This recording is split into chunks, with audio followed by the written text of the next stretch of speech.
In this episode, Ryan and I had a fabulous conversation on the relationships between business cycles, banking, and retirement planning. We had fun doing so and hope you enjoy listening. Thank you. Hey, welcome to the Bank of Life podcast. I'm your host, James Neathery. And I'm your co-host, Ryan Griggs. And we're excited to sit down today after 2.5 hours of presentation to turn the mics on and the cameras on. I mean, Griggs, 2.5 hours prep. I'm kidding. There was an underwriting call in there, and I had a lot to write down because I listened to the episode 133 with Mr. Mike Revis. So I had a lot to. So it's about an hour and a half drive. Hour and 10, yeah. Of course, an hour, 45 minutes to an hour for Mr. Griggs. Generally an hour to hour and a half, depending on traffic for everyone else. So he generally listens, to really cool things on his way down. So apparently he listened to a really cool part one of a 2-part series with Mike Revis. And then actually, well, you said it was 133. So Mike Revis has recorded 2-part series. So we're talking about the first episode on the second 2-part series. Yeah. And there were a lot of things that he brought up that are that apply in general that I think is good material. And by the way, Mike, if you're listening, he'll listen.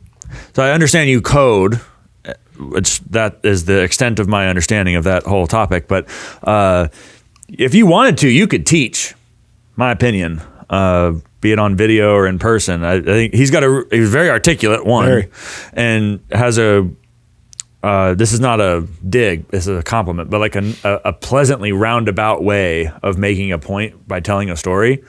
And if given the time and space, which you did allow him, he made it very effectively. One in particular that even you commented on during the talk was his use of metaphor with the idea of an engine, like a very small engine, that if you want to squeeze a bunch of horsepower out of it, you got to juice it up, and that it might blow up after the third or the fourth race. Whereas if you've got something like he mentioned, a Corvette that comes off the line with a few hundred horsepower, you can get it up to 1,000 relatively more easily, and it'll last longer. He was making a comparison between a more resilient IBC style whole life insurance policy design with respect to allocating base and PUA premium versus one that's relatively more fragile, something like a 1090. I thought that was really great. I thought it was a wonderful metaphor. I don't understand engine mechanics at all. But I drive a Toyota Tundra 5.7 liter. So I tried to, I had my input, but he didn't listen to me when he was new truck shopping.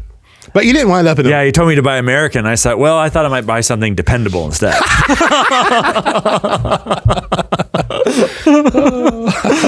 At least he went on and on about the Volkswagen shopping. I did. Yeah. So I'm glad it was still an improvement from the Tiguan or what you were looking at Volkswagen to Tiguan, a truck. Yeah. I mean, that's improvement. It's incremental, but you're going in the right way, young man. So it's been a part of my growing understanding of. There's this Europe. This is kind of a digression, but who cares? There's I was talking about it with some industry people the other week, and there's like a European style of living where things are smaller. Yeah. Food portions, roadways, doorways, beds, cars, the water closet, the bathroom, everything, restrooms, smaller. Yeah, and I'm over it. Oh yeah, I'm over it. Yeah, and we're gonna go vacation. My birthday's coming up in July, and family's asking me, "What do you want to do? Where do you want to go?" And I'm like, not many places. I want space, and I'm a big person as it is. Hello, so that whole small. So with the car thing, like one of the reasons to do the Tundra, most interior cab space of any pickup truck in that year. Wow. So check. Go and test drive. I was like, wow, I can put your dog in the back. I can fit in the truck. Yeah, my big 100-pound Great Dane can go in the back seat, not the bed. My dogs would go. Mine lives a posh life, but anyway. But I live in the country. I don't live in the city. So there's that.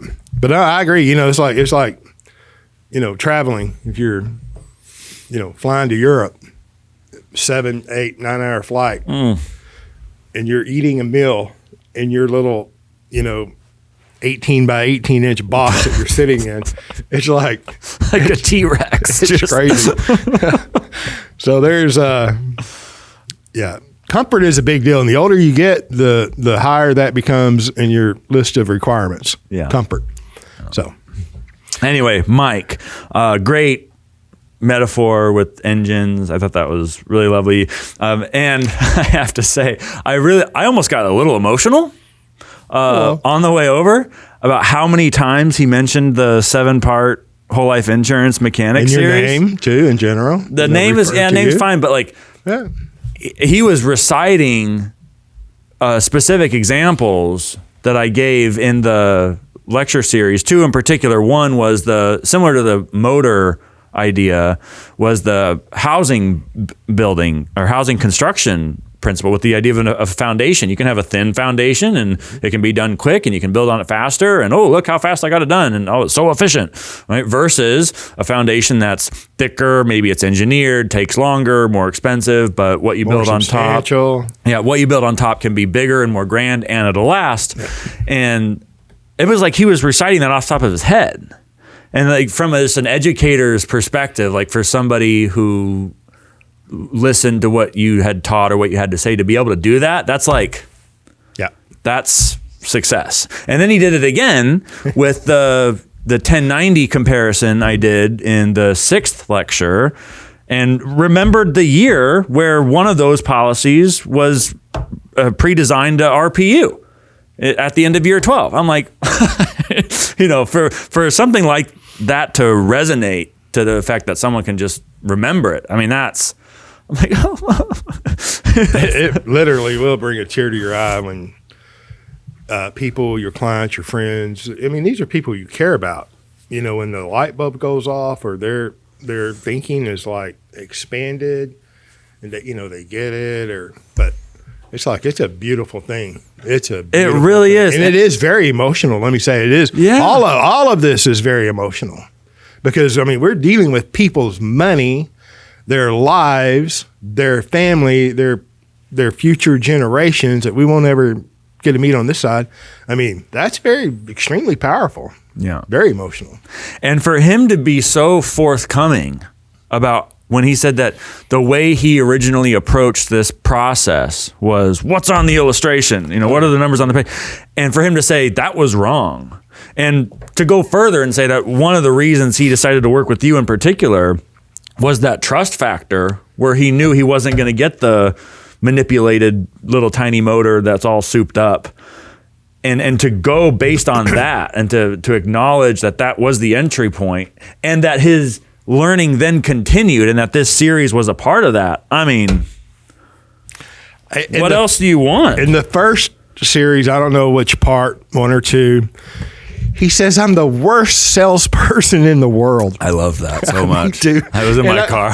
I started dying laughing. I'm like, thank you. It's like, I love it. So, but look, it sounds like maybe there should be another 2-part series. And I don't want to jump over this. We have a lot of clients that I would love to have on the podcast. Most people, or an awful lot of people, if they feel like, well, my story's not that compelling, or what would I say, or people won't relate to me, or, for whatever reason. And some of them, their position in business and what they do in the general public, they can't come on, which I completely understand and respect that.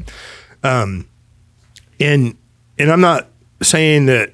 What I want to say is that the people that come on, it's for a reason. It's not just because, they're clients, or just because they're practicing the infinite banking concept. They have legitimate stories, points of view, and their own experience. His experience being exposed to this idea, as analytical as he is, is his, and it's, as an individual, it's his, and it's very different from everyone else's. And I see the value. I always thought that there would be great value. It doesn't really, I don't really care what you do personally as far as how much premium you pay, or, you know, how many rental properties you purchase, or you're just taking over your automobile, or, you know, that what you do, and we all do something different, is the thought process that you went through when you were exposed to this idea, because this idea of becoming your own banker and controlling the banking function, right, as taught by Nelson Nash. Because I see, or I think my experience has been, it's either immediately dismissed out of hand because it's life insurance, or, you know, it's going against the norm, or it's like immediately embraced, and then there's that in between, you know, that it's like, well, you know, that doesn't make sense to me, or that could make sense to me. And then that whole journey of that thought process. And when people can articulate that, just if they have the opportunity to share that, I think it's invaluable. And two, you know, if I go back like 15, 16, 17 years ago, there was like one promoter on the radio all the time, you know, promoting the idea that you can become your own banker, not these words. She rarely mentions Nelson Nash. Everything she learned about life insurance, Nelson Nash taught her. But I assure you, Nelson Nash didn't teach her everything he knew. All right? But there was not the opportunity, unless Nelson was hosting and speaking live somewhere for a 1 or 2 day event, speaking for 10 hours. We didn't have the opportunity. You know, we couldn't go online and pull up, you know, a gazillion YouTube videos or audibles on, you know, Apple or wherever. So the idea that you, the general public, has the ability to go listen to someone and hear their experience and consider their thought process, and is invaluable to me. I just, it's incredible. And especially, you said he's so analytical, and he mentioned the big spreadsheet and everything. And he even went through one of his points that he wanted to stress. One of those 3 things was that part of the value of the spreadsheet is, my understanding from what he said, was of tracking his own behavior. That one of the key factors contributing to maybe the most important factor contributing to growth of cash value in a policy over time is the client's own behavior. Like, the numbers on the page are what they are, but then you have to actually go and pay the premium for something like what you see in the cash value and death benefit columns to obtain. And I just, you know, rather than using a spreadsheet to model a policy, or, you know, how we're going to tweak this over here to change this with cash value, you know, to get a rate of return, or well, and I can't, and I wouldn't, if he would ever share his, I think we named that, and he even renamed his spreadsheet of truth or something like that. You know, Jake, spreadsheet of truth, because Jake had some comments after the first one. And he's like, yeah, and I'm telling you, as soon as you say you want to share it, everybody now, can I get it? we were, I don't want to say inundated, but we had a lot of requests. You know, can you give us, you know, can you put us in contact with Mike and blah, blah, blah. And I get that a lot. And generally the answer is no. You know, it's like, we get it almost every guest that comes on, you know, can I talk to them? Can I talk to her? Can I talk to him? And it's generally no, you know. He, however, you know, he did speak with a couple of individuals that were like, I think they were either programmers and or engineers, you know, and so I probably shouldn't, I might need to edit that out. But I mean, he just wants to help people. Like, but let me say that his spreadsheet was not just, I mean, back in the day, we used to build, I'm not even a spreadsheet guy, but, you know, we built spreadsheets on here, how you get out of debt. And, you know, people have sold them and, you know, charged for, they still do, you know, to build one. And his is not that. It could do that, right? It could do so much more. It really looked like the dashboard to the shuttle, although I've never seen the dashboard of the shuttle. But if it had a dashboard, this would be seemingly appearing more complicated, in my opinion, but it's very simple. But he shared it with me because I just, you know, he was talking about how he did it originally, and I'm like, would you be willing to share it? excuse me, he said, yeah. So we did a Zoom. He controlled it, and he was showing. But of all the things it could do that I'm not going to go into, I'm just going to point out one thing. He's very altruistic. So a lot of what he's doing today is, number one, of course, he doesn't want to be broke in retirement like all of us. And then being the engineer that he is, a fail-safe, how many fail points can there be in his plan and him still be okay? All right, with the pension, the 401k, the IRAs, and whatever, all of the assets that he participates in, and including life insurance. And then that, in addition to how altruistic can he be in the future? All right, so he changes inputs here and there, and all of the numbers change. Well, he can give more of this if this happens, less if this happens. He's going to have to adjust his lifestyle if the pension fails or that fails, and what if 2 things out of 3 fundamentals fail? I mean, it was you could tell it's a labor of love too. Well, it'd have to be either that or punishment. On the subject of coding, if he was building an engine, it would be punishment for you. Yes. On the subject of coding, Robert Murphy, co-founder of the NNI, Nelson Nash Institute, and I have an article in the Quarterly Journal of Austrian Economics called "The Inverted Yield Curve, Austrian Business Cycle Theory, and the True Money Supply." If you are a person, or if you know a person who can code something like a Google Sheet, spreadsheet on Google, to pull data from a website automatically and update that sheet and some charts associated with it, I need to hear from you. Because I have a project in mind that's based on this paper. Again, it's called The Inverted Yield Curve, Austrian Business Cycle Theory, and the True Money Supply.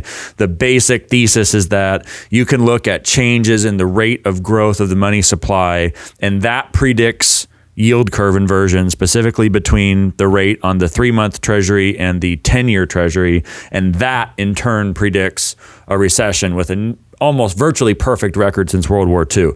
Anyway, and there's a organization called Shadow Stats run by a guy, I think his name's John Williams, and he calculates certain government statistics, including money supply statistics, using old and now not published money supply data. And that's fine, but the Austrian True Money Supply is better. Just for theoretical reasons. And so in that paper, what we did is I reconstructed the True Money Supply for the present, and we just showed. Did you use shadowstats.com? No, I used Federal Reserve Fred data from the St. Louis Fed. And it's a very nice, you can see very clearly that, well, it's in the paper. But anyway, I have a project that's based on that. And if you know somebody who can code a Google Sheet, I need to hear from you. So the get in touch form on the website, griggscapitalstrategies.com. If you have my email, great. But please, just on the subject of coding generally, that is something that I've been meaning to do and say that I haven't. Well, I'm glad that you brought up John Williams, shadowstatistics.com, I believe is what it is. And, he has a subscription. He has a lot of work that is freely available if you properly, cite his work, which is a big missing thing in the infinite banking. Attribution, what a concept, huh? But I used to, back in the day when I was doing retirement seminars, I would use his stats all the time and give him proper credit because, and here's my layman's terms in interpretation of my understanding of his work. So he was a consultant to Fortune 500 companies back in the 80s, right? And helping them forecast economics, and his forecasting was very accurate. So he was a very highly paid consultant in the Fortune 500 world. And then his forecasting stopped working. And he said, oh my gosh, what happened? Well, he was using the Bureau of Labor Statistics, government numbers. Changed their data. Yeah. No, they changed the way they changed it. I think it was like in 1984-ish, somewhere around there. They changed the formularies and the formulas in which they used to project inflation. Right. And so he's like, okay, my forecast isn't working. I'm a highly paid consultant because I'm deadly accurate, pardon the pun, Right. So he goes and figures out what happened. So he figures out what they did and what they changed and how they changed. So then he started keeping track of that. Right. Yeah. And then now his forecasting became more accurate because he's correcting jaded numbers. He's presenting the true rate of inflation and inflation. And then here's what the, Bureau of Labor Statistics is quoting. They changed again in the 90s. So now my understanding, he used to, and I'm pretty sure he still does, you can determine the difference in the way he calculates inflation. He does it according to the way they did it in the 80s and then the way they did it in the 90s. And, you just talking about coding, just change the inputs, right? And the outcome will change. Manipulate the inputs. Call it the same thing, yeah. Yeah. But then, too, now he gets quite a bit of disparagement, like, oh, well, he's all esoteric and, you can't rely on those numbers. And like it's an implied accusation that you can rely on the federal government's numbers, Yeah. But I'm glad you brought that up. Shadowstatistics.com. Shadowstats.com. Okay, shadowstats.com. John Williams. So, yeah. And the newsletter is no promotion, by the way. There's not like a revenue. It's cheap. It's like $150, $180 a year. Pretty good. Yeah, very good. Anyway, back to Mike and some of the things that he was talking about. One of the in sort of the second half. Again, this is episode 133. It was released on June 24 of 2022. But one of the points of emphasis later on in the interview was on sort of the suspect performance in these tax qualified plans and in the stock market more generally. He was giving some statistics from various studies. I don't know exactly where about, if you have to carefully count what particular companies are contributing to, say, the S&P 500 in order to arrive at these allegedly favorable average annual rates of return. And all of that's well and good. Like I'm perfectly. And then you brought up the point too that the way down happens a lot quicker and is a lot more severe than the gains back up, and that's true, right? If you go from a 50% increase on $100 is up to 150, but a 50% decrease on 150 is down to 75. Well, that's a 50-point move versus a 75-point move, but with the same percentage, just in opposite directions. And so that matters, right? Like it absolutely matters. A down year isn't just a mirror image of an up year. It's worse than that, right? Because it's a percentage of a larger number. And so all of that's masqueraded. If you raise the point, and all those numbers are averages. Absolutely. And that's exactly the case. If we average the numbers out, well, averaging just considers the relative magnitude of the numbers, right? Not the underlying effect of taking percentages at various points in time. The volume versus the rate. So averaging masks the true effect, right? This is why, like my grandmother, for instance, it took her from 2008, 10 years to get back to where the portfolio was in 08. Yeah. My grandmother's a smart woman. She's a business owner and And probably did everything the financial, community told her to do. But have you had a conversation with your grandmother on what happened between, 2000 and 08? No. Okay, well, ask her about that because, the market corrects along about 99 and 2000 and it's whatever the portfolio value was at the peak, right? It gets shredded to 2003. In 2003, the portfolios recover. It may, and these people generally are contributing during all of this. So when your grandmother took from 08 to 2018, she was probably making contributions along the way. Yeah. All right. And I'm just saying, if you back that up between 2000 and 2008 and ask her what the portfolio value was in 2000 when it peaked out, corrected down to 2003, then anybody and everybody, if you're in the market, you're going to make money from 2003 forward. Because if you look at this 22-year timeline, take your contributions out of the equation, the actual internal rate of return that you've actually enjoyed will be very disappointing, typically. Yeah. And there's always the outlier. There are funds that last year that performed 50%, 48%. So there's always that. 96% of the money managers can't outperform their benchmark, who they're comparing themselves to, their portfolio management, their ETF portfolio or their mutual fund. They all have a benchmark. You compare us to the Russell 2000 or the S&P 500 or the S&P 400 or whatever it is, their benchmark. 96% of them cannot perform to the benchmark. Right. So that means there's 4% that get lucky. And maybe those 50% return, I don't want to mention the names, but. Or have a special relationship with maybe an advisor to the Fed or now something. You're bringing in, yes. And that's where one of the points I wanted to make on this is that, and there's two of them, but one in particular, that's where a lot of this goes, is what's the historical performance, and then we talk about the ability or the historical performance of a particular advisor, never mind the fact that most fund managers don't last 5 years in the industry, and of course they don't, right? Because eventually they run into a recession, they'll look bad. Like an economist we heard from recently who had to stay in the business for longer, from the stage, I won't name names, from the stage, an economist, someone who's paid money, receives an income as an economist, tells a room of advisors that he couldn't retire in 2008. He was scheduled to retire in 2008. Yeah, but couldn't because of his reputation would be shattered, right? So he had to stay in a little bit longer to let that. It's like, I mean, I was almost in shock that he won't even admit that. But yeah, these are the economists, right? These are the experts. But that's where it always goes, right? How good is the advisor? And I think even a more advanced understanding of that is how well connected is the fund manager or the advisor to Washington, D.C., the Beltway, the Federal Reserve Board, that kind of thing.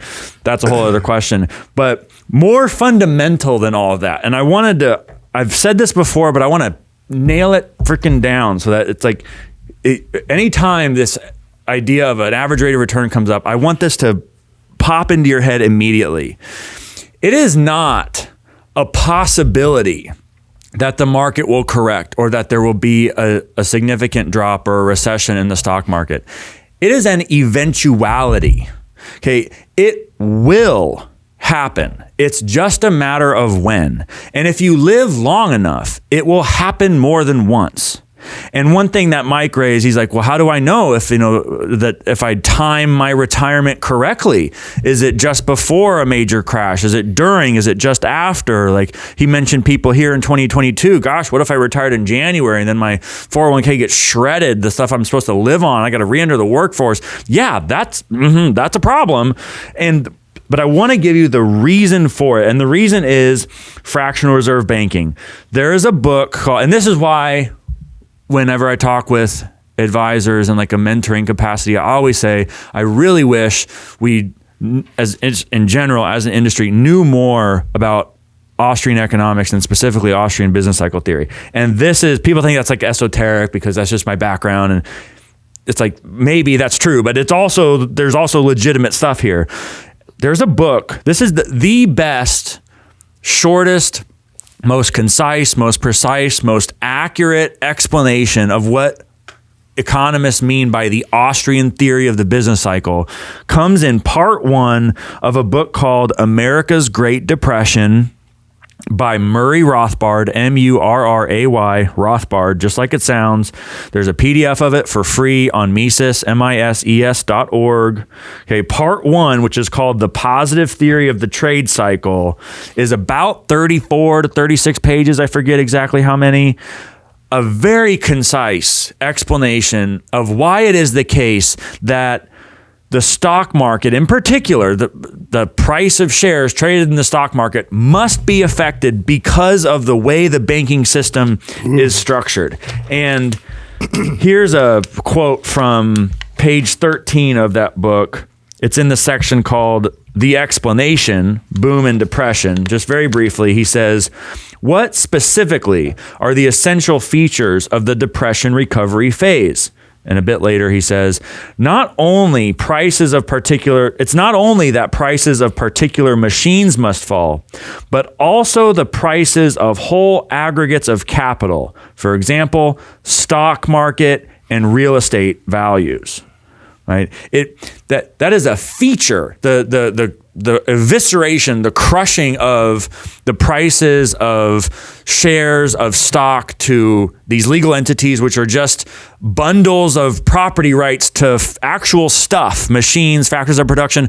Right? It's the factors of production that in the bust part of the cycle, when the rate of new money production decreases, when that yield curve inversion happens, when liquidity dries up, that's what the CNBC people who don't know anything about economics say. The liquidity, the Fed is sucking liquidity. There's not a liquidity. You can't go get a liquidity off the shelf. It's not a thing. It's a feature of something else. But never mind. This is why I hang out with him. When the rate of new money production is decreasing and money, capital, loans, credit becomes relatively more expensive compared to what it was, prices of certain things like factors of production, machines, buildings, the stuff you use to make other stuff, that's what's most affected. Why? Because those are durable production goods. Durable production goods throw off a service for a long time, right? That's something you can use over and over and over again. And that means that there's a stream of real output into the future from those things. Consequently, the price of those things are higher. Well, for the value is greater because there's a relatively longer stream of output coming from that thing compared to something you consume right away and it's gone, right? And so because the value is higher, the price is higher. And because the price is higher, what do you use to buy it? Oh, maybe credit. Okay, well, if you're using credit to buy something that's relatively durable, of higher value, and therefore of higher price, what's one of your main costs? I don't know, interest? Okay, well, if interest is affected, why? Because of the change in the supply of money, thanks to the Fed and the commercial banking system. If the price suddenly goes up, well, now one of your major costs suddenly goes up, and it's decided by a committee, so there wasn't like a market signal that you could predict to do this in the first place. So the price suddenly goes up. Well, then now it's more expensive to buy those things of durable use, of those production goods, and so less of it will be bought. And so this reduces the demand for those things, which means the price must fall. Well, if the price must fall, then the value of the entity owning them must fall. Well, what are the little pieces of paper that constitute your share of ownership in that company called? They're called stocks. And what's in the tax qualified retirement plan or in the portfolio more broadly? Shares of stocks. And so this is what happens. I put it this way to clients. So long as we operate on a fractional reserve banking system, so long as counterfeiting is legalized at the commercial banking level and cartelized by the Fed, so long as that's the case, these recessions and depressions, these major acute corrections in the prices of these companies will happen. It will happen. It's not if, it's when. And so if that's your plan, right, all of that criticism is underneath the idea that some managers are better than others or historically the performance is such and such. Yeah. All that's true. I accept all of that. The problem is it's worse than that. It's that the correction is built into the system. And then you can get maybe speculative and be like, well, maybe that's done by design. Maybe it is. But regardless of whether it is or not, that's the fact of the matter. Just be a student of history. Yeah. Anyway, thank you for letting me. Yeah, no, that's very good because it's multiple. It's not just one baked in. It's multiple. It's going to reoccur. Period. Yeah. And then you, the all-American family, we are forced into the position of being a market timer. Period. Right. Period. And so, and then, at retirement, like Mike brought up and you're, referencing, it's like, how would a correction affect me at my retirement? Right before, during, right after I retired? It's devastating if you're dependent upon things that you no way can you control the value of stocks. And if you, I think most of my friends and family and regular listeners, whom I greatly love and appreciate. Thank you. There is not a market on the face of this planet that is not manipulated. It's a broad statement, very confident. To talk about research. I mean, I'll have this downloaded. And I'm probably going to read that before I listen to your series. I know. But and circumvent the globe. I don't want to jump over Mises too. They have a tremendous amount of resources and at no cost. Yeah. I mean, at no cost. So who wants to be a market timer? Not me and not you. Well, I mean, I want to enjoy life. I want to work. I want to provide a service, provide a benefit. I want to be paid for that. I want my people, the consumer, the clients, especially my clients, the general. I mean, I want things to be good. You know, I mean, I'm an optimist, but you can't not recognize this. You cannot skip over this risk that you can't control, dependent upon a market that you can't control. Oh, that is manipulated. And I'm not even a doomsday guy. I mean, I'm an eternal optimist. And so I'm very optimistic, and I'm very I want to be very encouraging. You must do something. You must care enough to do something. And what is that? Capital formation. You need to build capital. You, me, all of us, every family, every business. You know, most people go out of business. Most businesses go out of business because they're undercapitalized. You can't change the Fed. I can't change the Fed. Maybe with more works like this being published, it can help us understand the manipulation and the severity of the manipulation. But all of this information should be used in a positive way for you to take action. So yes, the short answer to me, and I'm biased, no question, but you can't pay enough life insurance premium fast enough. I'm saying that generally. I'm not giving anyone individual advice. I'm not telling you to go do anything without you speaking to a competent advisor, professional, tax professional, whomever they are in your life. These ideas need to be vetted. And once they're vetted, if they're embraced, you need to get to it, because capital that you own and control is the solution. Yeah. Yeah, and underneath all of that, while all that is happening, the bankers are making it, because all this increase in the supply of money eventually, in fits and starts, causes the price of everything else to rise, right? Homes, cars, other things, durable consumption goods mainly, but just food and energy too, basic things. Okay, and typically the last thing to increase is how much you get paid, right? And so your purchasing power, literally speaking, your relative ability over time to purchase more is diminishing on a relative basis. So who steps in to help you buy the same things you were buying?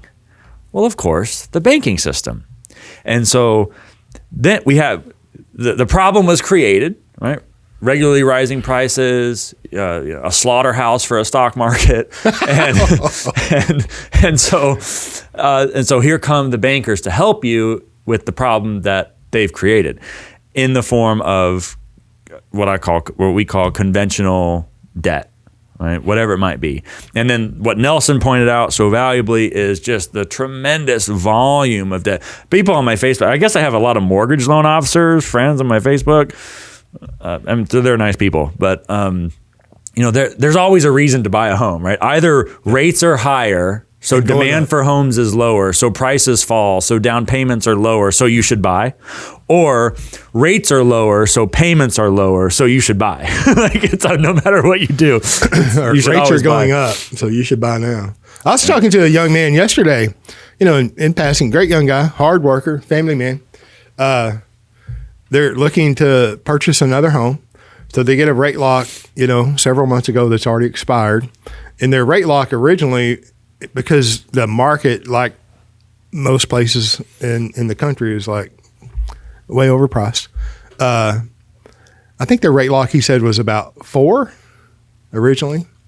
And then their second rate lock was at 4.9. And then by the time... Now their next rate lock, if they go through the underwriting again, mortgages, companies, in his case, one mortgage company bought another mortgage company. So there's a couple of adjustments in there. But now it's at 6.1. Wow. 6.1. Right. And that, absolutely seems high whenever, you could have locked one in a couple of years ago at 2. But then, if you go further back, 6 is not, crazy. I'm not saying it's a good thing and you should all go get a mortgage at 6. I'm not saying that. But,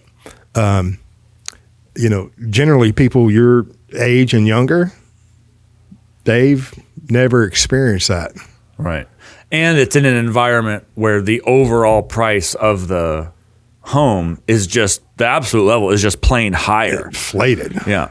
And if I went and did this, if you just go pull up a free mortgage amortization chart calculator and plug in whatever data you want. I did like 400,000 since that's like the median price of a home nowadays, OMG, 20% down, whatever the standard property tax and insurance stuff is, and then calculate that. It'll show you how much of your total payments over a 30 or 15 year period go to principal versus interest.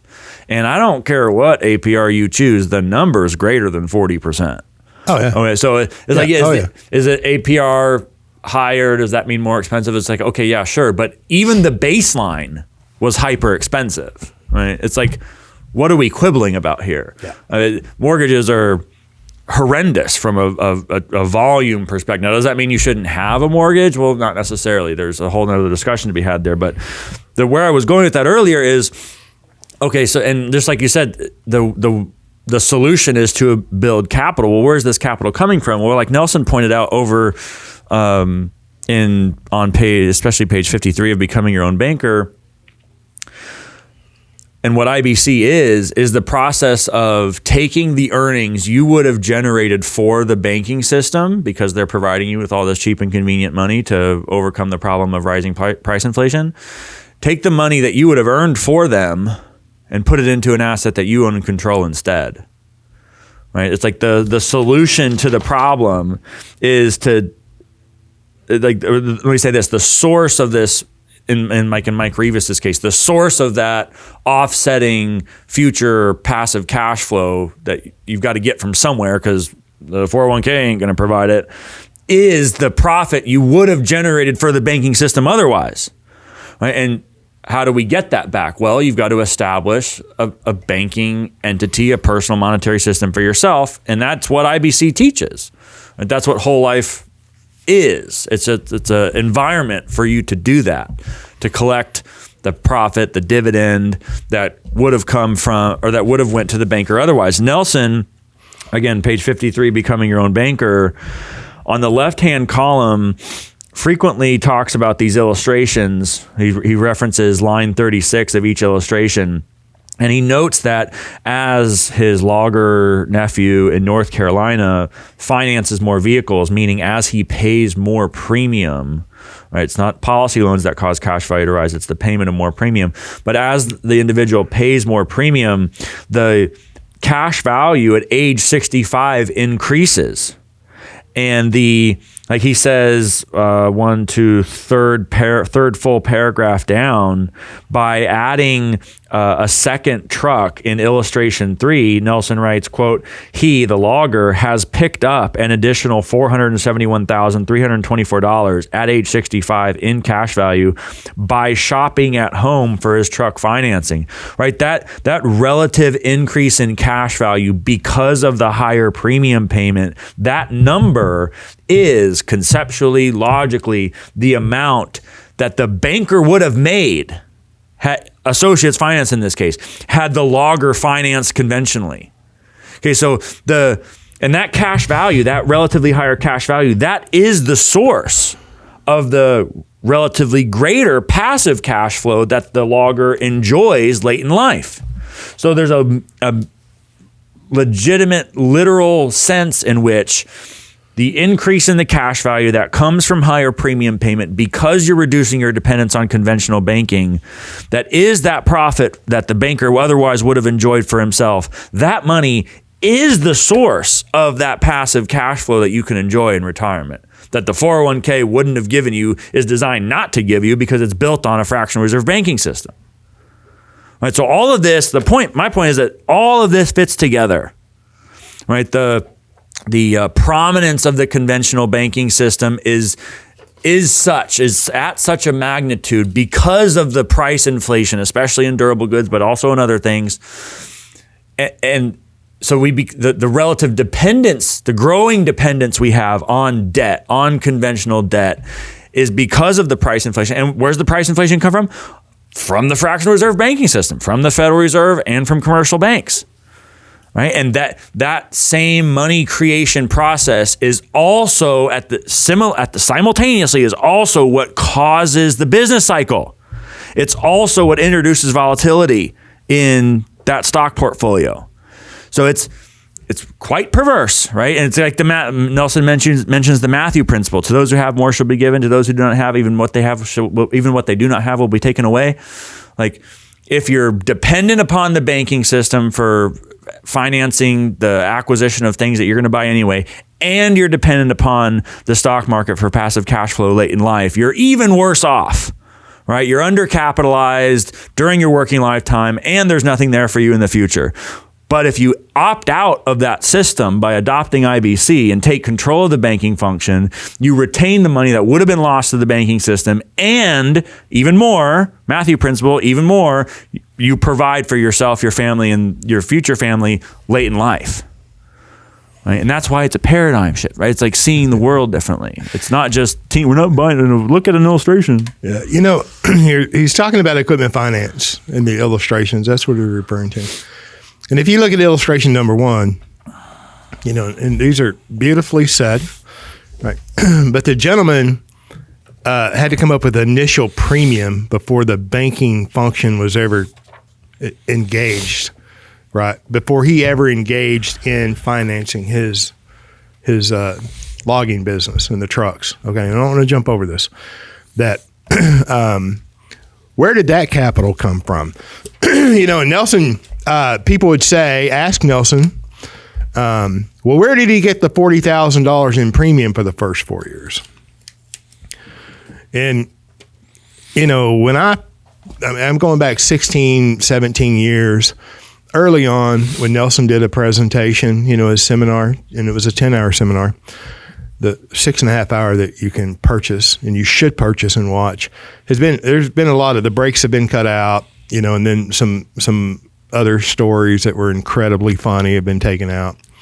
But he would often get that question, where did the guy come up with $40,000? And Nelson would say, well, if you ask me that question, I'm going to ask you a question, and that's biblical.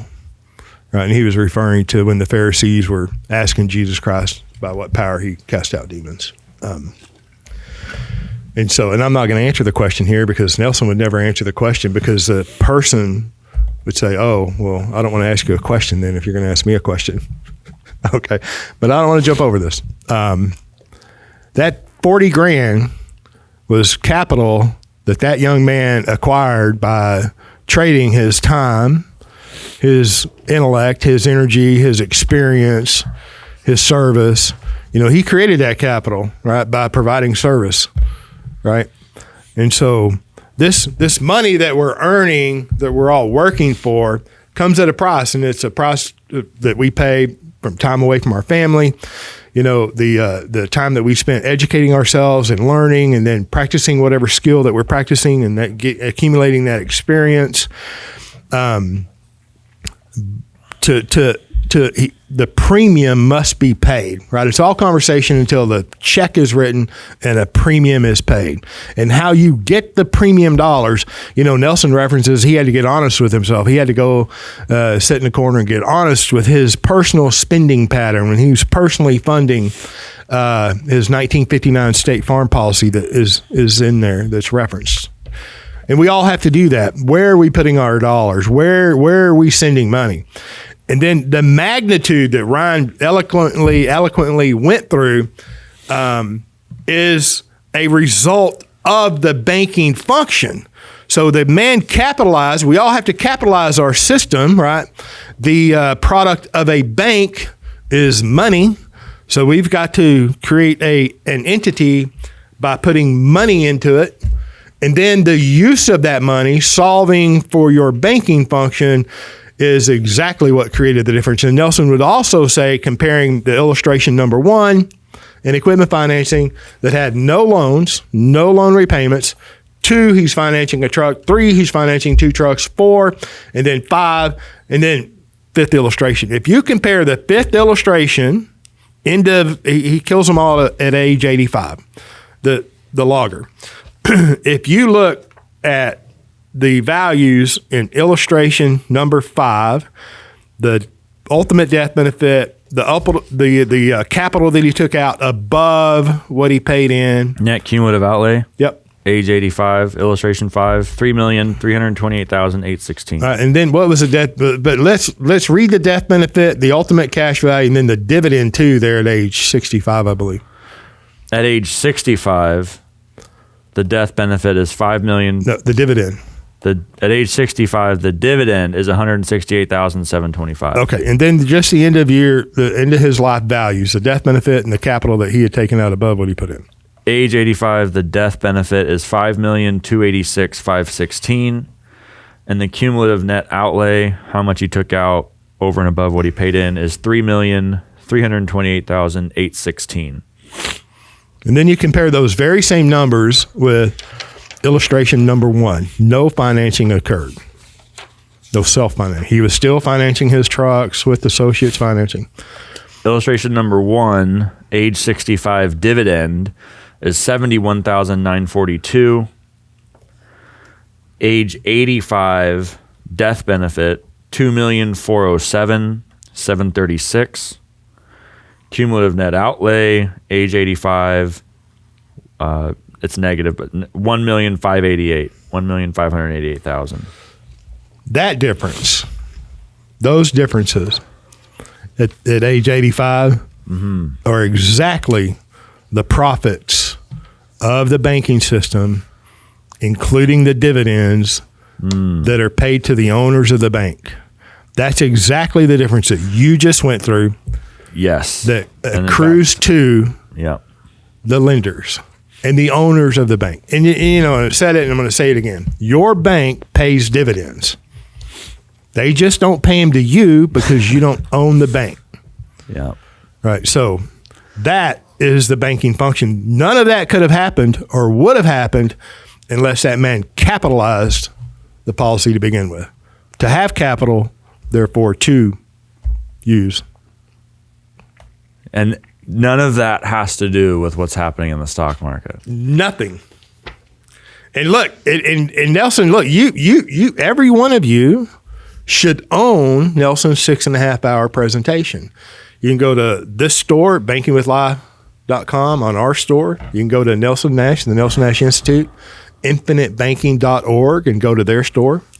I mean, if you buy that 10.5 hour series on my website, you can call my office. You'll get a discount code. It's fulfilled by David. You're talking about the IBC Foundation series, which is different from the seminar. No, I'm talking about Nelson's 6.5 hour series of him presenting live. Yeah, there's a 20% discount, BYOBSEM20 for 20% off. Oh, you're throwing them out there, or BWL 20 for 20% off. Yeah. Yeah, but you should own. My point here is you should own them, and you should watch it more than once. Right? Well, I was going to make another point that something else he said. Nelson used to say all the time. But at the end of the day, you've got to capitalize the system, and then use it. And it really becomes natural. This man was a logger. He was buying a new logging truck every 4 years. He was already financing it. Nelson didn't change. The interest rates were different, right?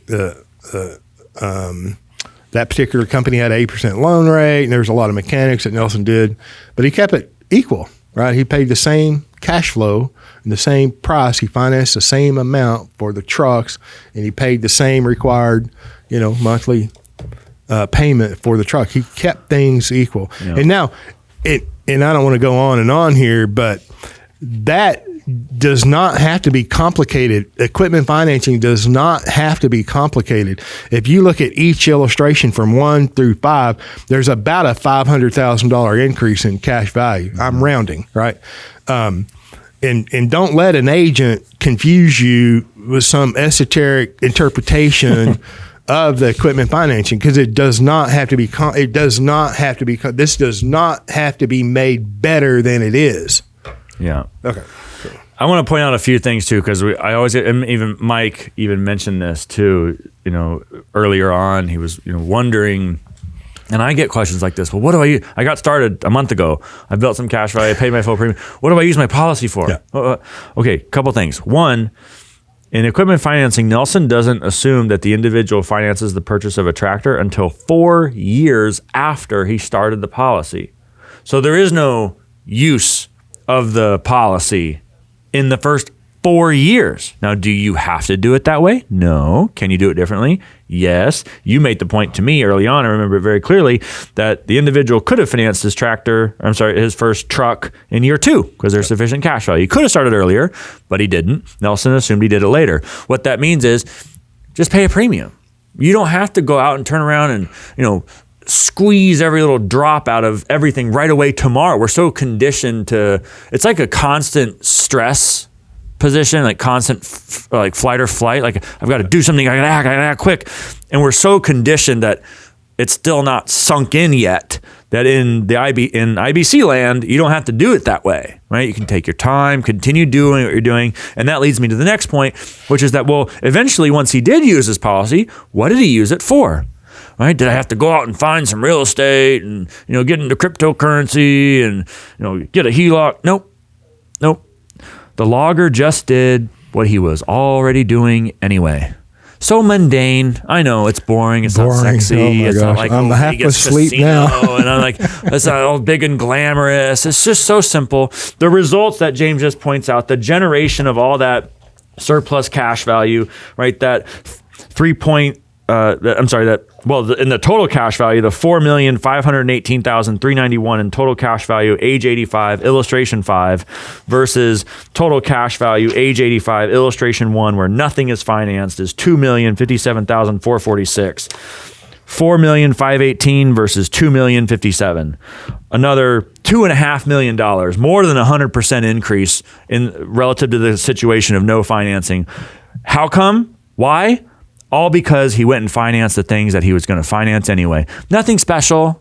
Nelson in Building Your Warehouse of Wealth has these wonderful stories where he talks about how, a land deal came around or his pilot friend needed money and, he went and financed that and then went and did it again when the pilot realized that his need for capital was greater than he thought it was. Surprise, surprise.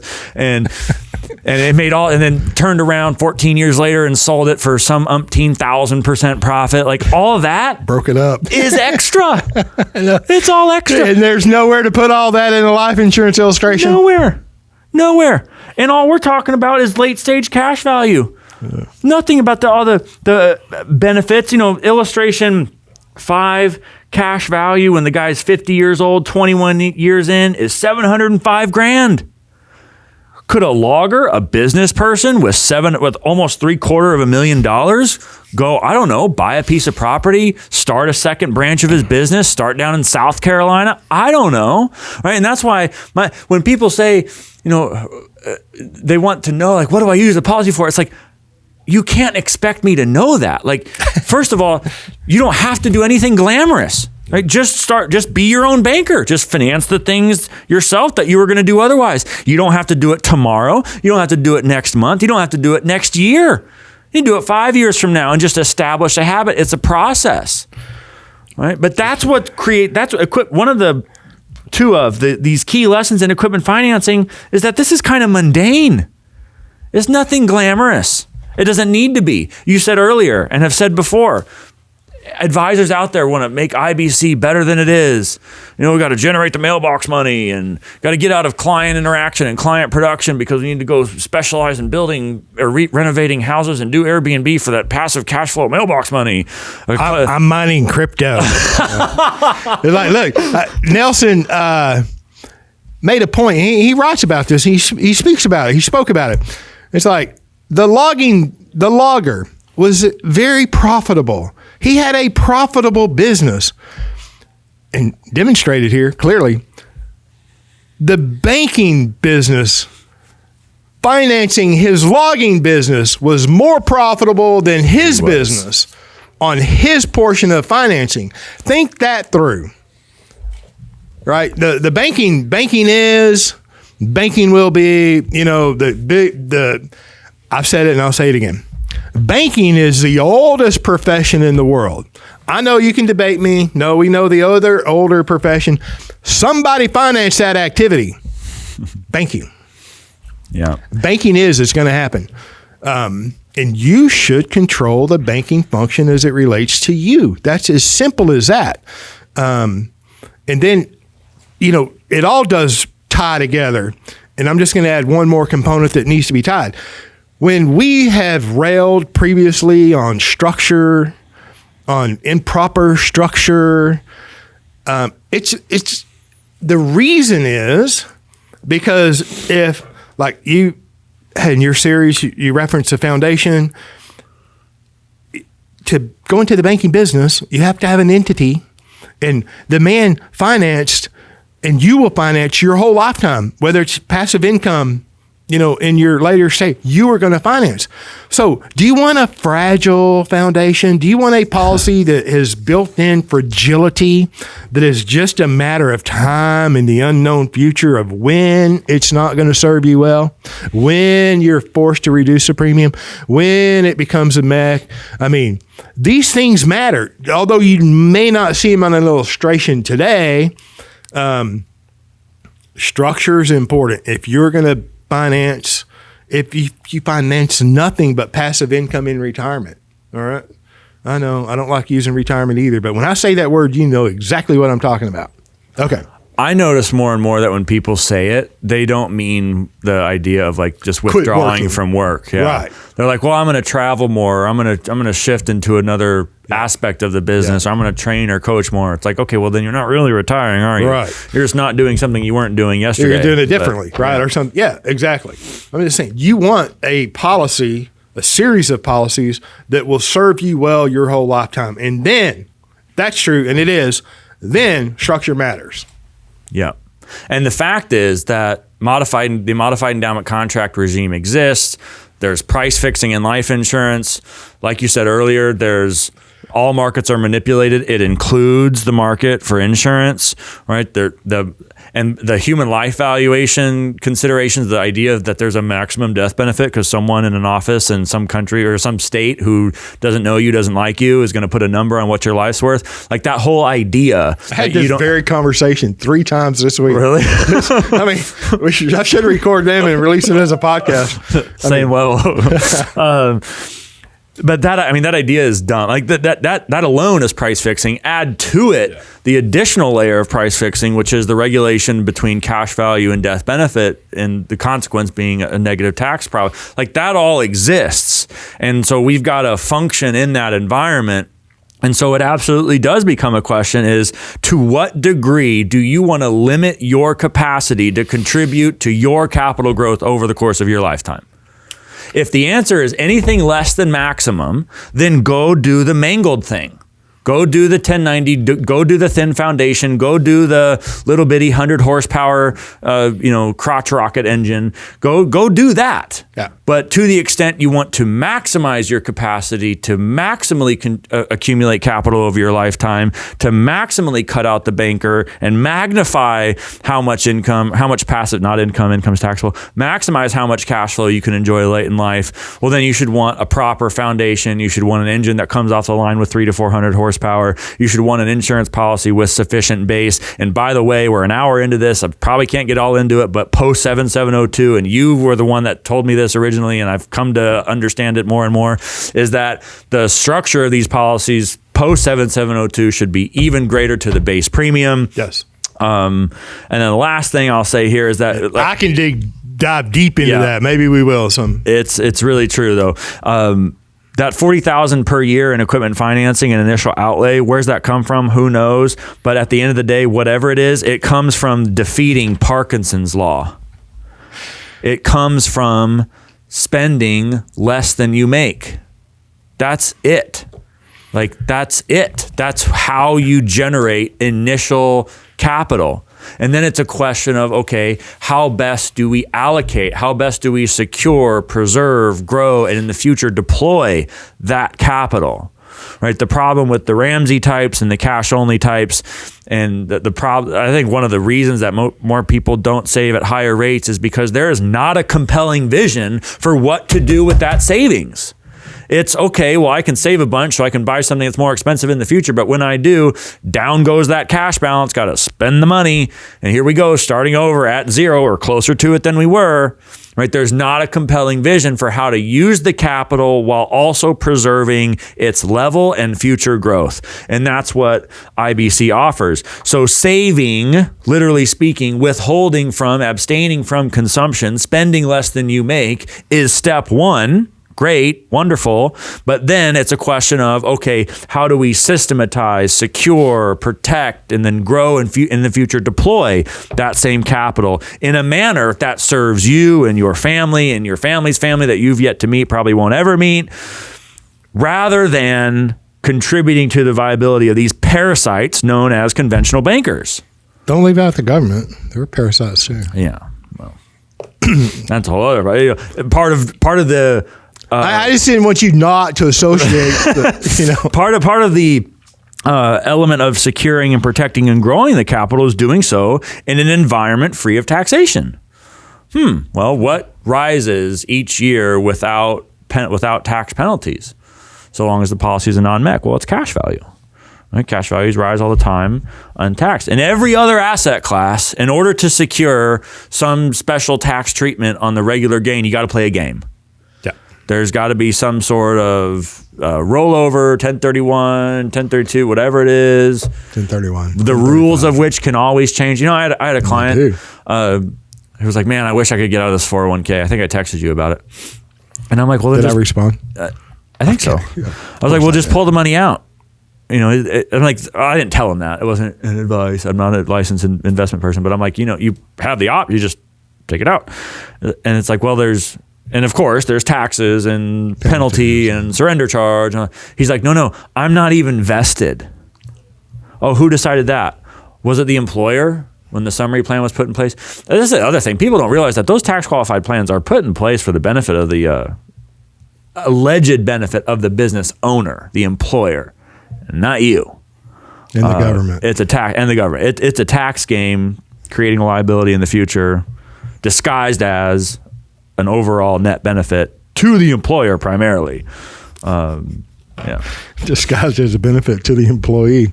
Yeah. Now you got to opt out, right? It's all a lie. The basic fundamental element of this, and this is not investment advice, this is not, consult your licensed government person. It's all a lie. That whole scheme is a lie. Nelson used to say, stack of lies. We live in a world of lies. And the fish are the last to notice the water. Yep. And we're immersed in it, and it's hard to see. Yeah, I gotta go back. I can't help myself. Where did the guy come up with the $40,000 in premium? I don't know. Probably you tell me, how did he come up with the down payment of the Peterbilts? Right. Where'd that money come from? Same place. Right. Why didn't they ask about that? Yeah. Mm-hmm. They never did. That would be the question that he would ask. Tell me where. And what's funny is he already told you. Like he already went through Parkinson's law earlier in the book. It's kind of comical, That's why one reading won't get it done. Yeah. And they're always listening won't get it done. They're always frustrated when they ask, like, "Wow, where'd the money come from?" It's like, you just read it a few pages ago. He was such a gentleman. I strive to be the character of the level of character that he was. I'm like, hey, I fall short. Speaking of that, I have a client who his name's Justin. Speaking of AV Ninja, but Justin, it goes back to it's got the etymology of that word. It has to be justice. I'm willing to believe that. But Justin, great client, multiple policies. High premium, high percentage of income to premium, fully gets it. Will text me every now and then about an experience, or he's watched since David Stearns put the seminar online for free. He's watched it like 4 times and read the book at least 10 times, and it really sunk in. He's like, he really cares about it, and he has friends who they're the proprietors of this mobile home park, and everything's cash. He's like, they're flush with cash. Yeah. And so they're stocking up capital, and then something will come around, they'll liquidate the capital, and it's just killing him. He's like, if only you knew. And he's getting so frustrated. And he's like, gosh, I can't imagine Nelson, who like must have experienced this over and over and over and over again. I'm like, yeah, man, that's called grace. No, he was full of grace. Yeah. Unbelievable. Whenever you can get people like Gary North, who's passed on, when Nelson could give a man like that grace, I'm like, man. Yeah. Speaking of mobile homes, parks, and I got a lot of clients that do mobile home parks, own mobile home parks, buy them, develop them, sell them, buy them, develop them, sell them, buy them, keep them. Whenever, and that's just a business, right? I mean, you can have a trucking business, an air conditioning company, a plumbing company can have 15, 20, 25 trucks. You know what it costs to equip one of those service trucks? A lot. And I'm not going to throw prices out because I would be too low. I'd be stuck 20 years ago pricing. Yeah. I'd throw out a number like, 30, 40, 50 grand. No, it's probably 70, 80, 90 grand, right? And look at the amount of cash flow in any business. We're just putting scale on, adding zeros to other businesses. It's unbelievable. And it's like, well, how do I capture that? You start by capitalizing a properly structured policy or series of policies. That's where you start, right? And then just like the equipment financing, one truck at a time after an appropriate period of capital accumulation, capital formation, and knowledge, right? To get past the word life insurance, to get past the rates of return and the arbitrage and of interest rates. I mean, to get past all that. And if you get past all that, and I know there's a large element of faith and trust in the beginning, no question. My hat's off to you, right? I mean, we all experience the same thing, right? And of course, the further out you go, the bigger the numbers get and the better it looks. But just in equipment financing, flip back and forth between equipment financing illustration number 1 and illustration number 5. That is the difference that can be made. And that is the difference in that one example of one business. And the guy was not even efficient. He was not even 70% efficient financing his banking. Could have paid way more PUA from year 5 and beyond. He still was not financing the tree shearer, which cost twice as much as the bulldozer, which cost twice as much as the truck. And then he couldn't pay any more premium that life paid up at age 65. I'm just saying. Short pay policy, huh? Short pay. And it's like, it's worth vetting this idea that you can become your own banker. The changes in the life insurance industry from 1980 when Nelson, discovered the banking function and the becoming your own banker idea and concept, and then printing the book 20 years later. It printed in 2000. Think of all the changes that happened between 1980 and 2000. There was at least 2 mortality table changes, CSO tables. And the MEC rules came into existence during that time.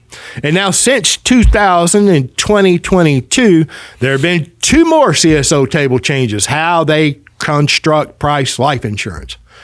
And then the 7702, more government meddling in life insurance. That none of us could control any of that the whole time. From then till now, and from now on, banking is. I mean, it's like, who cares what the 7702 did? It did what it did. Now it changes the parameters in which we can work with. Who cares? I can't stand the idea of some underwriter somewhere telling me what my life is worth. Yeah. What? Yeah. But they have to have some kind of formula to price life insurance and to be profitable. Okay. I still disagree with it. Anyway. But IBC is, this is just a sales gimmick to sell life insurance. Oh, yeah. Talk about emotion and passion. And it's like, you do what you want. My encouragement is to learn, look, see. Yeah. Tell me I'm wrong. I won't listen to you if you tell me I'm wrong.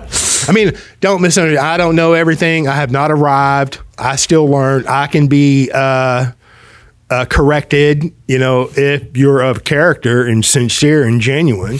But if you're doing drive-by little innuendos and snippets and comments as a troll, I'm not really interested. Yeah. Anyway, I'll close out as hour and 15 in, but I'll close out by saying that I needed this today. I've had experience with life insurance agents this past week that have been less than optimal, and which, what a surprise. Average is in other words. So yeah. Well, don't throw a teaser out. So, and I don't want to get into all the details, but I can speak generally about it. I mean, listen, I've had engagement with a couple of life insurance agents and and these are, people who want to become an agent to practice or, to convey the idea of the infinite banking. Which puts you in the agent category, right? That if you I want to get licensed and this is easy, I'll do it as some passive side cash flow generation. And yeah. So can I get a contract? And the experience has not been pleasant for Mr. Griggs. I think, it's been a learning process. Just speaking again, very generally, you added the ability, the contractual ability to be able to offer advisors contracts, and I'll just speak for myself. It's been a total and complete failure. I'm sure that the few people that have contracted with me, nothing bad against them at all. I'm sure they're learning and all that. It takes time. It took me 18 months to really have meaningful production. So it's it's no dig, but it's a lot of time, effort, and energy. That's you're paying for your education. No question. Your PhD is going to be much cheaper. Yeah. Just have to rub anything in. And time and money. No question. And really, Frank, and I was sharing earlier with you and Justin, the AV Ninja over there, that, at the end of the day, clients come first. Yes. Period. And so that's where period. Yeah. End of chapter. And a client is not just, they engage, you create a case or a solution, and then they're on their own. No, there's a continuing relationship. And it's like, do you want, when you call your agent or advisor, and I know I'm asking questions I already know the answer to, do you want them to answer the phone 10 years from now, 20 years from now? Well, James, you keep having birthdays. I did, and you did too, right? And hopefully, by God's grace, I'll continue having birthdays. But my phone will be answered in 20, 25 years, God willing, and He is, and I'm able, and it appears, So why am I saying that? Because these little commentators, these little haters, and God bless them. I mean, they need to exist so you can see what is not right. If we're promoting what we believe is to be the truth and the light, it is okay to see what is not the truth and the light. So you fulfill your place. So, God bless you. But as I go through some of these comments, I will put money on whether they answer their phone next year, much less 10 years from now. Yeah, next month after delivery. I mean, that's what I'm talking about. So a client is not, when clients come first, it's not just so they, pay a premium and then you're done. Yeah. So I've really come to the, it's a recession. Time for a hiring freeze. So you're not engaging new agents? Yeah, there's not going to go off into the mentoring role of agents because it has been such a learning curve and unpleasant for you, even though the people are genuinely good people or whatever. Yeah, and all I don't speak for you. Yeah, no, that's all true, and I have certain dates in my head where I'll revisit this, but yeah, there's an indefinite freeze on that.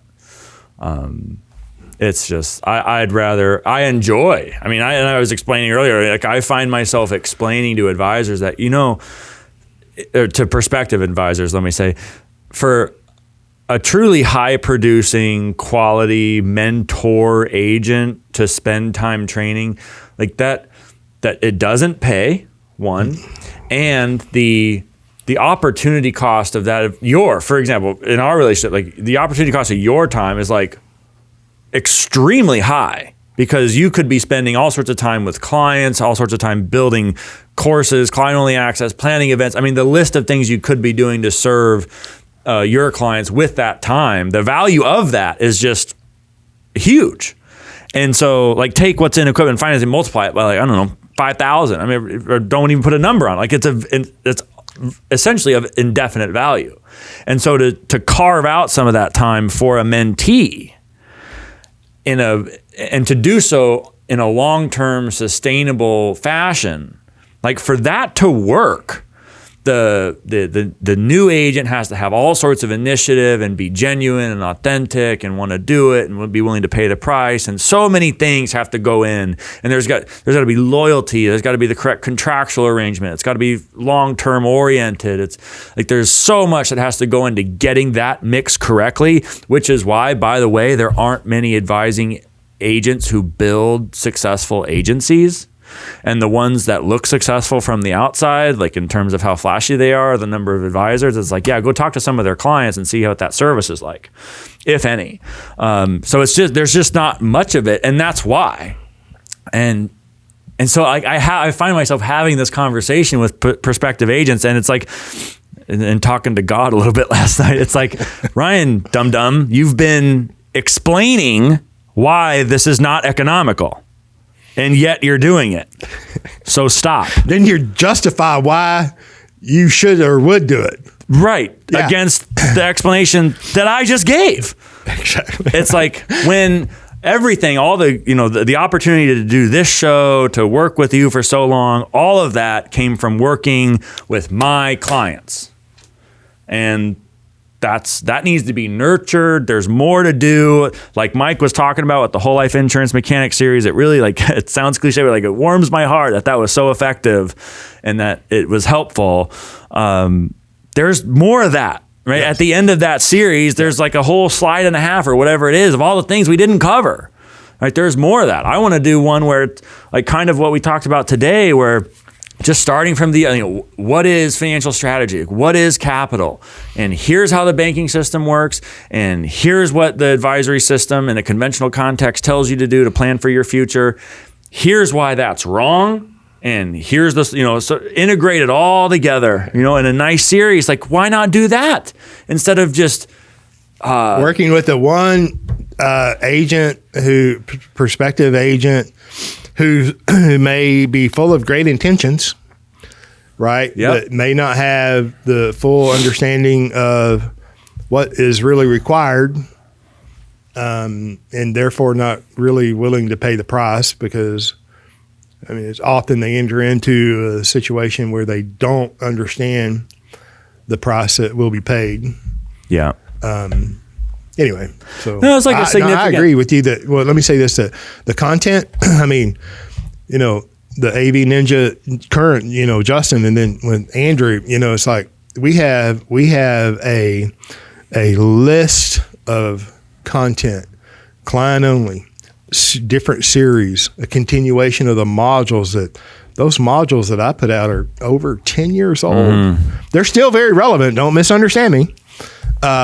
But you can't look at the illustrations that we've used today and then use them today. The changes within the industry, and there's a ton of work to do, and time is very limited. Mm-hmm. But I think the ultimate solution is a combination of content. Content needs to be good content, valid, relevant content, not smoke and mirrors, salesy, ClickFunnels, clickbaity stuff. And I'm a capitalist. I have no problem with profits, but the smoke and mirrors type stuff good, solid content, and then being able to mentor a very select few because, I'm older, and we were all having birthdays. Like I said, your birthday's coming up in no time. Jake's coming up in no time. Justin's coming up in no time. We're all aging, my point. But if you look at, and I've said it several times, Leonard E. Reed, Nelson's mentor, right? And there's two, to my knowledge, last time I looked, there were two versions of the same talk on video that Leonard E. Reed did. The only video that I'm aware that exists of Leonard E. Reed, all right? And so there's a whole story. Nelson talks about Leonard many times in different formats. Leonard was a prolific writer. He even mentioned Nelson in one of his books. I can't remember which one it is. Neither could Nelson. But I have them. I have all the ones I have found, the books of Leonard E. Read. My whole point here is that he mentored Nelson, but he also mentored many men, many people. He also mentored Ron Paul, right? So you think of the effect that Leonard E. Read has had on your life, my life, your life, because he mentored Nelson, because Nelson mentored me, because, so there is a value that I see, and it becomes clearer and clearer as I continue to have birthdays, that mentorship must or should take place. But then it gets into proper classification. We have to properly classify the potential student, right? And not all students are equal, but when the student is ready, the teacher appears. Yeah. So there's more than just like life insurance agency building, which I've avoided my whole career, which is different than mentoring on a very selective basis because of time constraints. Yeah. So he's out, but I'm still in. Yeah. And I'm okay with that. He's out temporarily, he's like. And that's really how it should be. And it's not to say that like in the past client service has suffered. I mean, I just had a case with a substantial client, John, here in Texas, who forgot to pay a premium. What? And so the policy lapsed. Whole life I haven't told you about this yet. Whole life contract was converted into extended term. Cash value is gone. Non-forfeiture option. The cash value was used to pay for the extended term. Yeah. And so done and over with back in February. Now listen, young man, you get a notice as the agent, and so does he. Well, I found out about this, and because of the relationships we have with people at the company, because it was an unintentional mistake, and because the client situation was explained properly to the company, they reversed it. Policy went back in force. Client paid up. Look, the company is never going to do anything that they will break their covenants or contracts. Because life insurance is a contract. So if that happened, I mean, I don't want to say that they made a special exception because you're Ryan Griggs or I'm James Neathery, but the mere fact that presidents and CEOs of large corporations know your name and will pick up the phone when you call, there's some real capital there that doesn't get afforded just because you're appointed with the life insurance company. Yeah. Or like to know to ask or to know how to explain. And so today that policy's back in force. And all that happened before the events of the past week or two. So, everything's still good. It's just that this is more of a reaffirmation. So service matters. Oh, yeah. So if we were to go back to what I said earlier, let's go forward 5 years and, you're out, mining cryptocurrency because the life insurance business has been so good for you. Or your mentees didn't pan out, and so what happened in a case like that when you don't answer your phone because you're out there crypto mining? I'm just using examples, theoretical, hypothetical. That policy, my point here, that policy would still be into a non-forfeiture option and extended term, and you're not reversing it. Right. So that's what would happen. Could happen. So don't be that guy. It matters who you work with. Okay, I'm hungry. I got to go have some. I am very hungry, actually. Food. I'm not. You can't go. I've got a private lunch. I'm on a meal plan. Do you have a private? I do. A good friend of mine, my daughter, and her good friend. Yes, you told me about this. Yeah. By invitation only. Going all the way out the... you're going in the wrong direction anyway. If you're on a meal plan, this would blow it up. Okay, thank you for listening. I had fun. Bye, y'all.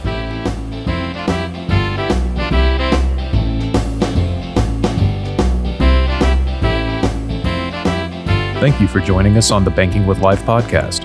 If you're watching on YouTube, make sure to like and subscribe and click on that little notification bell. Otherwise, join us on Apple Podcasts and Stitcher for weekly content.